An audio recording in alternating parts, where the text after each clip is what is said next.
ओम शांति। स्मृति स्वरूप अनुभवी मूर्त बन सेकंड की तीव्र गति से परिवर्तन कर पास विद ऑनर बनो। आज बाप दादा चारों ओर के बच्चों में 3 विशेष भाग्य की रेखाएं मस्तक में चमकती हुई देख रहे हैं। सभी के मस्तक भाग्य की रेखाओं से चमक रहे हैं। एक है परमात्मा पालना के भाग्य की रेखा, दूसरी है श्रेष्ठ शिक्षक द्वारा शिक्षा के भाग्य की रेखा, तीसरी है सतगुरु द्वारा श्रीमत के भाग्य की रेखा। वैसे तो भाग्य आपका अथाह है, फिर भी आज यह विशेष 3 रेखाएं देख रहे हैं।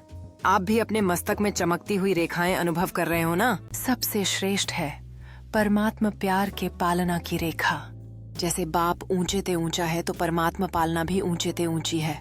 यह पालना कितने थोड़ों को प्राप्त होती है, लेकिन आप सब इस पालना के पात्र बने हो। यह पालना सारे कल्प में आप बच्चों को एक ही बार प्राप्त होती है, अब नहीं तो कब प्राप्त नहीं हो सकती। यह परमात्मा पालना, परमात्मा प्यार, परमात्मा प्राप्तियां कोटों में कोई आत्माओं को ही अनुभव होती है। आप सभी तो अनुभवी हो ना। अनुभव है, पालना का भी अनुभव है, पढ़ाई और श्रीमत का भी अनुभव है। अनुभवी मूर्त हो।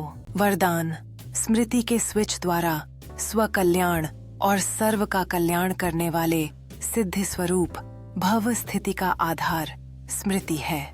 यह शक्तिशाली स्मृति रहे कि मैं बाप का और बाप मेरा, तो इसी स्मृति से स्वयं की स्थिति शक्तिशाली रहेगी और दूसरों को भी शक्तिशाली बनाएंगे।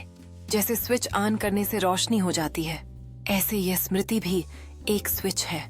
सदा स्मृति रूपी स्विच का अटेंशन हो तो स्वयं का और सर्व का कल्याण करते रहेंगे। नया जन्म हुआ तो नई स्मृतियां हों, पुरानी सब स्मृतियां समाप्त।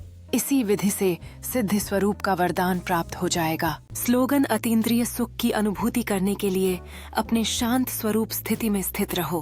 अव्यक्त इशारे सहज योगी बनना है तो परमात्मा प्यार के अनुभवी बनो। बाप दादा प्रेम के बंधन में बंधे हुए हैं, छूटने चाहें तो भी छूट नहीं सकते हैं। इसीलिए भक्ति में भी बंधन का चित्र दिखाया है। प्रैक्टिकल में प्रेम के बंधन में अव्यक्त होते भी बंधना पड़ता है। व्यक्त से छुड़ाया फिर भी छूट नहीं सके। यह प्रेम की रस्सी बहुत मजबूत है। ऐसे प्रेम स्वरूप बन एक दो को प्रेम की रस्सी में बांध समीप संबंध की व अपनेपन की अनुभूति कराओ। ओम शांति।